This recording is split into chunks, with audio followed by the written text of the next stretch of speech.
পাকিস্তানের অনেক লোকাল ফ্যাক্টরিতে প্রতিদিন হাজার হাজার সাবান তৈরি হয়। বাইরে থেকে দেখতে এই ফ্যাক্টরিগুলো অনেক সাধারণ মনে হলেও ভেতরে ঢুকলে পুরো পরিবেশটাই আলাদা। কোথাও বড় বড় স্টিলের ট্যাঙ্ক, কোথাও বিশাল মেশিন, আবার কোথাও শ্রমিকরা সারি সারি সাবান কাটছে। আর সেখান থেকেই শুরু হয় প্রতিদিনের হাজার হাজার পিস সাবান তৈরির কাজ। পাকিস্তানের লোকাল সাবান ফ্যাক্টরিগুলোর বেশিরভাগই মূলত কম খরচে বেশি পরিমাণ সাবান তৈরির প্রচেষ্টা করে। বিশেষ করে করাচি, লাহোর, ফয়সালাবাদ এর মতো শিল্প এলাকায় ছোট বড় অসংখ্য ফ্যাক্টরি রয়েছে, যেখানে প্রতিদিন বডি সাবান, কাপড় ধোয়ার সাবান এবং বিভিন্ন ধরনের ক্লিনিং সাবান তৈরি হয়। বড় আন্তর্জাতিক ব্র্যান্ডের মতো অত্যাধুনিক প্রযুক্তি না থাকলেও অনেক লোকাল ফ্যাক্টরিতে এখন আধা অটোমেটিক মেশিন ব্যবহার করে ব্র্যান্ডের সাবান তৈরি করে থাকে। সাবান তৈরির সবচেয়ে গুরুত্বপূর্ণ উপাদান হলো তেল বা ফ্যাট। অনেক লোকাল ফ্যাক্টরিতে পাম অয়েল, নারকেল তেল বা বিভিন্ন ধরনের ভেজিটেবল অয়েল ব্যবহার করা হয়, কারণ এই তেলগুলো তুলনামূলক সস্তা এবং সহজে পাওয়া যায়। কিছু ছোট ফ্যাক্টরি আবার কম খরচে উৎপাদনের জন্য বিভিন্ন মিশ্র তেল ব্যবহার করে। প্রথমে এই তেলগুলো বড় বড় স্টোরেজ ট্যাঙ্কে জমা রাখা হয়। তারপর শুরু হয় মূল রাসায়নিক প্রক্রিয়া। সাবান তৈরির জন্য তেলের সঙ্গে সোডিয়াম হাইড্রোক্সাইড মেশানো হয়, যেটাকে সাধারণভাবে কস্টিক সোডা বলা হয়। এই প্রক্রিয়াটাকে বলা হয় সাপোনিফিকেশন।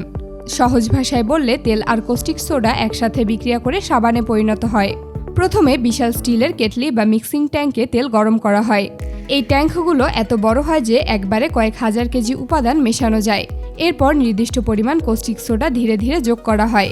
এখানে পরিমাণ ঠিক রাখা খুব গুরুত্বপূর্ণ, কারণ কস্টিক সোডা বেশি হয়ে গেলে সাবান ত্বকের জন্য ক্ষতিকর হতে পারে, আর কম হলে সাবান ঠিকমতো শক্ত হবে না। মিক্সিং চলার সময় বড় বড় মোটর চালিত ব্লেড ক্রমাগত উপাদান নাড়তে থাকে। এই সময় পুরো মিশ্রণ ধীরে ধীরে ঘন হতে শুরু করে। কয়েক ঘন্টা ধরে মিশ্রণ রান্না হওয়ার পর সেটা সাবানের বেসে পরিণত হয়, কিন্তু তখনও সেটা ব্যবহারযোগ্য সাবান না।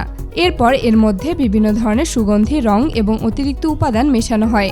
কিছু সাবানে ময়শ্চারাইজার যোগ করা হয়, কিছুতে লেবু বা নিমের নির্যাস, আবার কিছু সাবানে অ্যান্টিব্যাকটেরিয়াল কেমিক্যাল ব্যবহার করা হয়।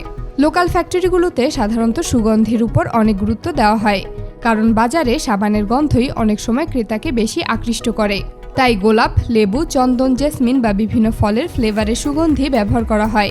এরপর আসে সাবান শক্ত করার ধাপ। তৈরি হওয়া গরম মিশ্রণ বড় বড় ছাঁচে ঢেলে রাখা হয়। কিছু ফ্যাক্টরিতে স্টিলের ফ্রেম ব্যবহার করা হয়, আবার কিছু জায়গায় কনভেয়ার সিস্টেম থাকে। কয়েক ঘন্টা ঠান্ডা হওয়ার পর সাবান ধীরে ধীরে শক্ত হয়ে যায়।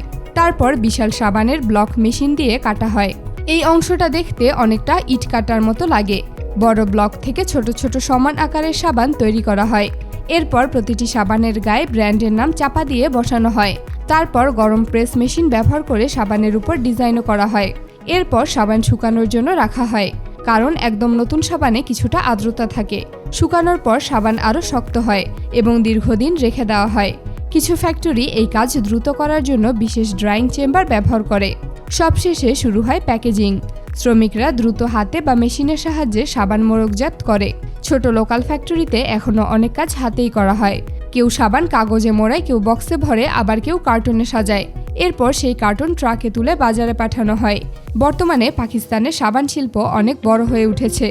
শুধু দেশের বাজারেই না, কিছু ফ্যাক্টরি মধ্যপ্রাচ্য ও আফ্রিকার বিভিন্ন দেশেও সাবান রপ্তানি করে। বিশেষ করে সস্তা কিন্তু ভালো মানের সাবানের চাহিদা থাকায় এই শিল্প দ্রুত বাড়ছে। মজার বিষয় হলো পাকিস্তানি এমন অসংখ্য ফ্যাক্টরি রয়েছে যারা প্রতিদিন কয়েক লাখ পরিমাণ সাবান তৈরি করে, যেখানে হাজার হাজার শ্রমিক কাজ করে।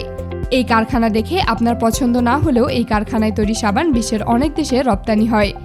আর এভাবেই পাকিস্তানে তৈরি অল্প মূল্যের সাবান বিশ্বের বিভিন্ন দেশে গিয়ে দামি হয়ে ওঠে।